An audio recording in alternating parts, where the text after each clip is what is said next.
Today we're doing a pregnancy Q&A. Hello everyone and welcome back to Veggie Magnifique, your go-to for holistic wellness and a healthy vegan lifestyle. My name is Anne. If you are new here, welcome. I'm a performer and a health coach, and today we're going to be talking about my vegan pregnancy. So I recently posted to Instagram to see if any of you had any questions about my vegan pregnancy. So today we are doing a little Q&A. I've got the questions all lined up. Let's do this. All right, first question. How much can you exercise during pregnancy? This depends on how much you were exercising before you got pregnant. So that's kind of like the rule of thumb with exercising during pregnancy. So for example, I was working out like every day, nothing crazy, but like 20 to 40 minutes most days. And so as a result, I continue to exercise during my pregnancy and it feels great. Exercising during pregnancy is very healthy, it's very good for your body to get like birth fit and making sure that you're stretching and getting loose and limber and preparing your body for the marathon of birth, right? But if you're not exercising at all before pregnancy, it's true it might be somewhat of a jolt to your system. So what I've been doing, like I said, is aside from the end of the first trimester and the beginning of the second trimester when I was really tired and I wasn't able to exercise that much, I was doing a little bit of yin yoga and some stretches, but I was like gone.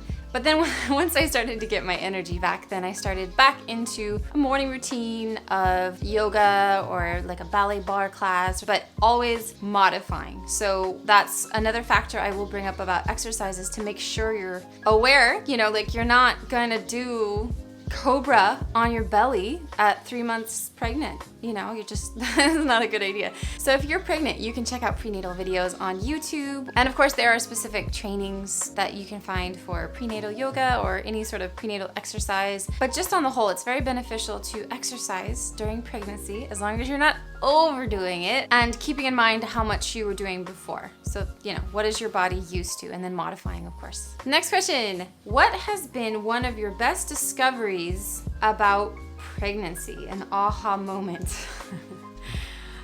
Honestly, I'm just in awe of my body. Like, I just want to kind of shout it from the rooftops. Like, how is this happening? How does he have eyelashes and lungs and like male body parts in my stomach? Like, how does that happen? Like, I'm just really, in terms of like best discoveries, I guess I'm just discovering just how miraculous and amazing the human body is. Honestly, I'm just kind of dumbfounded. It's amazing. And I know that so many women the world over have experienced this and they're like, yay, yeah, that's right. And I'm just kind of reeling of like, guys, this is so amazing. Like, how is he doing that? And like, just like these miracles of reproduction, like how, like I get how it happens, but at the same time, like I don't really get how it happens. All of that magic of growth is happening without me doing anything other than creating an optimal environment for that by being healthy. It's just amazing. Okay, so the next question is, how do you prepare for a home birth? This is a wonderful question, and I don't know if it's like, how do I personally prepare for a home birth, or how does one prepare for a home birth? So I'll answer kind of both. So I would say that the way to prepare for a home birth, in short, is to do research.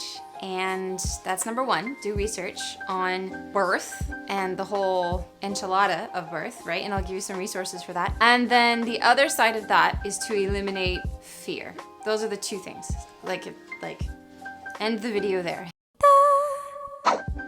If you're interested in doing a home birth, the idea is that you need to research about home birth and about how birth happens in other locations, as well as removing the fear that you feel with regard to birth. Because in movies and in society and like on the whole in Western culture, birth is portrayed as this medical emergency. Medical emergency, run to the hospital. And it doesn't have to be a medical emergency. And in fact, most times it's not a medical emergency. Sometimes it can become one, especially if you're in a hospital and then the cascade of interventions happens and then you're just like not performing performing the bodily function of birth. There's a lot of interventions that are kind of sort of doing it for you and not necessarily optimally sometimes. So let's talk about research. When you are preparing for a home birth, you want to watch The Business of Being Born. In fact, even if you're not preparing for a home birth, if you are a pregnant woman or thinking about being one, I highly recommend that you watch The Business of Being Born. This is a classic. This came out a long time ago, and I think it's really changed a lot of people's minds because it is kind of like a behind the scenes view of what's actually happening in hospitals and why some women are opting to not do their birth there. And on the whole, it's this idea of when you don't have like a high risk pregnancy, then it isn't really a medical emergency. It's a function of your body. That's what your body does. You know, your body is built to birth. It is an amazing, again, I'm so amazed. It's just amazing. That's what your body does. That's what mammals' bodies do, right?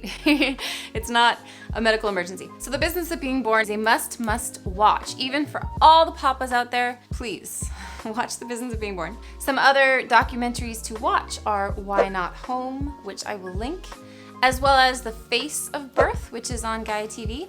And just start digging, doing research on birth and how it's done now versus how it was done in the past, like the evolution. And so that's what I've been doing for like years, just because I'm very privy to the practice of home birth because I was a home birth and it's like very normal to me, right? But it's not necessarily very normal to a lot of people in the Western world. So when you educate yourself on how things are done, even in other countries and in the hospital and how things unfold, it just gives you more information to make an informed decision on how you want to do it. That's the key here, is to find what you're comfortable with, right?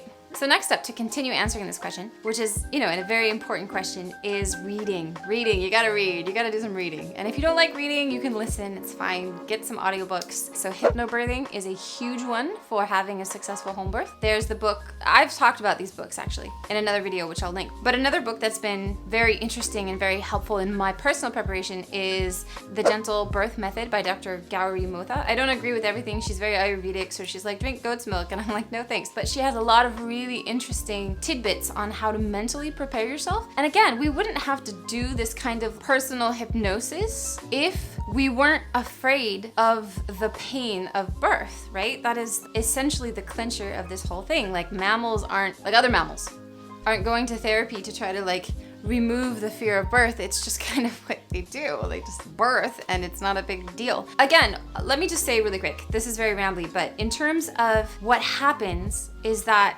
oxytocin is secreted when you're in this I'm giving birth state, right? And if you are afraid, you have that fear, that can impede your body from doing what it needs to do. So what happens then is it impedes the production of oxytocin. So then you have pain because you don't have the feel-good hormone helping you to get through it, right? Because your body goes into fight or flight. And when you're in the sympathetic nervous system of fight or flight, your body just shuts down, right? Because it thinks that there's like a veritable tiger in front of you trying to eat you. And so your body's like, no, shut things down. We cannot birth right now because there's some sort of threat. And so then everything gets shut down and you experience massive amounts of pain. In short, it's that. It's very complicated in all of its variables, but in short, that's what's happening in terms of like the pain. So anyway, okay, back to the question. A few other books that I would highly recommend are reading Kind Mama by Alicia Silverstone. Anything by Ina May Gaskin. She's like the go-to midwife. Orgasmic Birth is also interesting. I know it's an interesting title, but it has a lot of good information. Next up, you need to find an amazing team. If you're gonna have a home birth, then having an excellent midwife and or a doula are pretty essential. You could like free birth if you want, if that's your style. But most people want, someone to accompany them in having a home birth, and I certainly do. So I have a midwife as well as a doula and a very able husband who's excited to help as well. So that is my birthing team. Next up, how do I prepare for a home birth and how do I recommend people prepare for home birth? Is you have to surround yourself with positive stories. You have to surround yourself with positive stories because so many people have their sob stories about their awful, heinous 5-day birth, and it's really disturbing and it makes you, again, fear. That's what we're trying to avoid here. So if anyone has terrible birth stories and you're pregnant and or want to have a home birth, you just be like, thank you so much. But I'm just trying to focus on positive birth stories. Essentially, like, stop talking. But, be kind about it, obviously, because people have their stories. But it's, in some cultures, it's seen as like bad manners to share bad birth stories because, again, it incites fear in other people's minds of a process that's ordinarily supposed to function properly, right? When it's not impeded. You really want to bathe in positive stories. And there's a lot of positive stories out there. You just need to go to YouTube and type in like positive home birth story and you can find oodles upon oodles of wonderful resources to inspire you to. That's what I'm doing. Again, this is like my recommendation, but this is also like what I'm doing. And Chloe, my best friend, has a few videos that are excellent in fostering a non-fear relationship with birth. So I will link those videos. They're excellent. And I've just been kind of watching them, on repeat. So in continuing with this question, again, I told you it was a doozy. The thing about home birth is that you want everything to be optimal so that your body can function optimally. So obviously, having a proper diet is going to help you in your plight. It's gonna help you to be healthy in order to avoid, like gestational diabetes, preeclampsia, all these things that are connected to lifestyle and diet.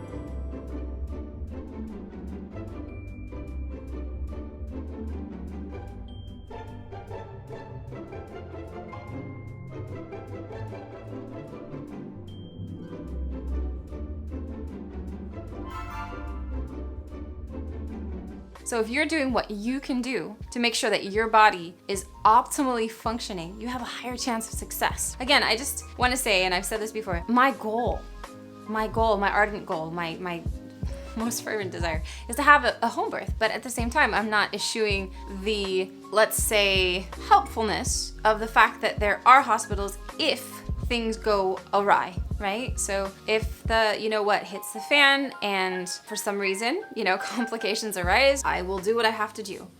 And you never really know.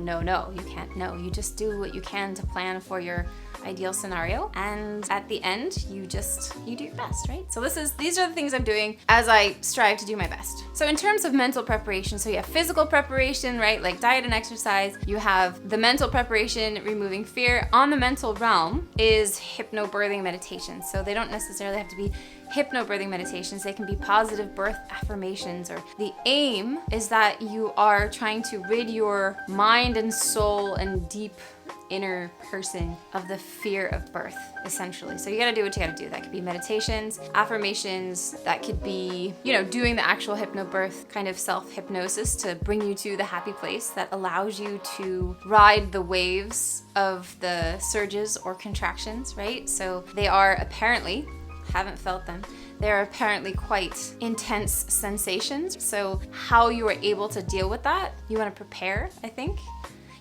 It's interesting. My midwife, as well as Chloe actually, they're like, no, you'll be fine. It's fine. You don't have to do like hypnobirthing meditations every day. Like, your body knows what to do. It's fine. And I don't doubt that. I'm actually very confident in my body's ability to do it. For me, just as like my personality, I want to do my due diligence to do everything that I can possibly do to prepare myself to kind of achieve my goal. And I realized that the one thing that would possibly kind of like interfere is fear. So voila. How do you prepare for a home birth?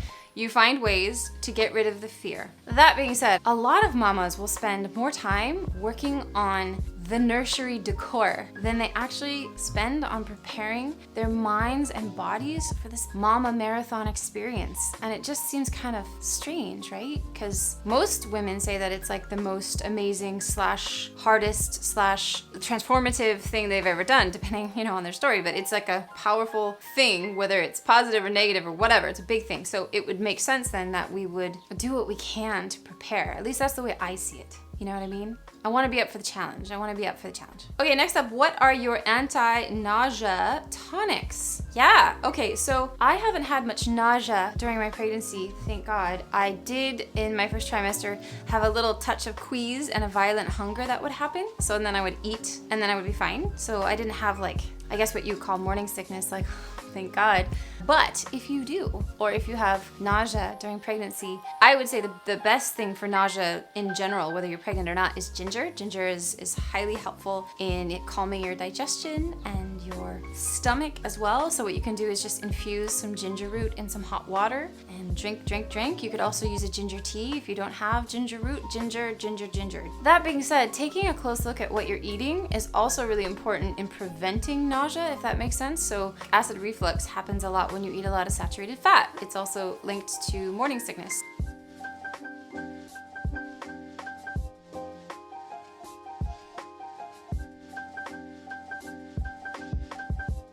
So if you want to avoid nausea, prevention is also quite important. And just having the cleanest diet possible, because oftentimes nausea is brought on from what we eat. It's just another factor, another thing to keep in mind. Okay, next question. What are your fave pregnancy poses? My favorite pregnancy poses are totally child's pose, which I do all the time. Wide-legged child's pose, because you need space for the belly. I do that like several times a day. It feels so good. And other poses that I really enjoy during pregnancy are lunges, to be honest. I think it's probably something with like opening my hips, like the pelvic area, but lunges and lizard pose feel really, really good. Next question. Why aren't you doing ultrasounds?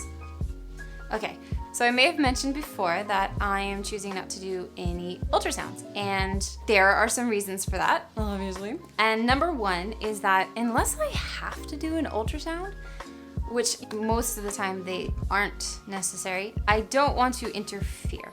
And an ultrasound is not something that was always done, and that in the past was done when there was like some sort of issue that they needed to look into. It wasn't just like routine course of action. And I am a natural mama, and I don't want any ultrasound, because the baby can hear it, affecting my child unless it becomes absolutely necessary. There are some interesting studies out there about ultrasounds, and of course the medical industry is like, they're fine, don't worry.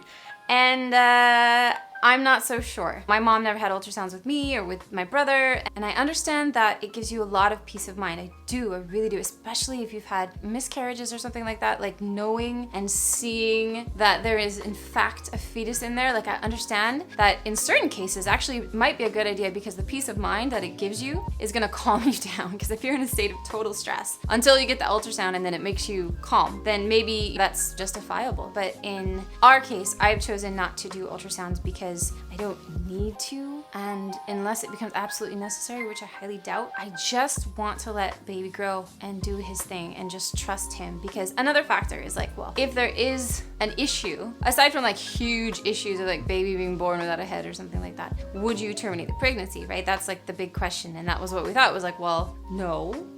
Like that was our answer to that. We wouldn't. So then we don't really need to do too much in-depth peeking. We're just gonna trust that baby's fine. And obviously I have a midwife and she's been checking, and we can listen to his heart and we can do all that fun stuff. So the only time that I quote unquote intervened was my midwife had like one of those little handheld Dopplers. And so we listened for 4 or 5 seconds to hear the heart at a certain point. I think it was like 20 weeks. So that was the one time that we intervened. But it was very reassuring to just hear the heart, because we couldn't hear it yet with the stethoscopian kind of thing. And my midwife, who is super natural as well, she was like, yeah, we can just do it for a few seconds. He'll hear something for a few seconds, but it won't be too dérangeant, disruptive. So, I chose to do that and I felt fine about it, but that's it. I don't need to do anything else.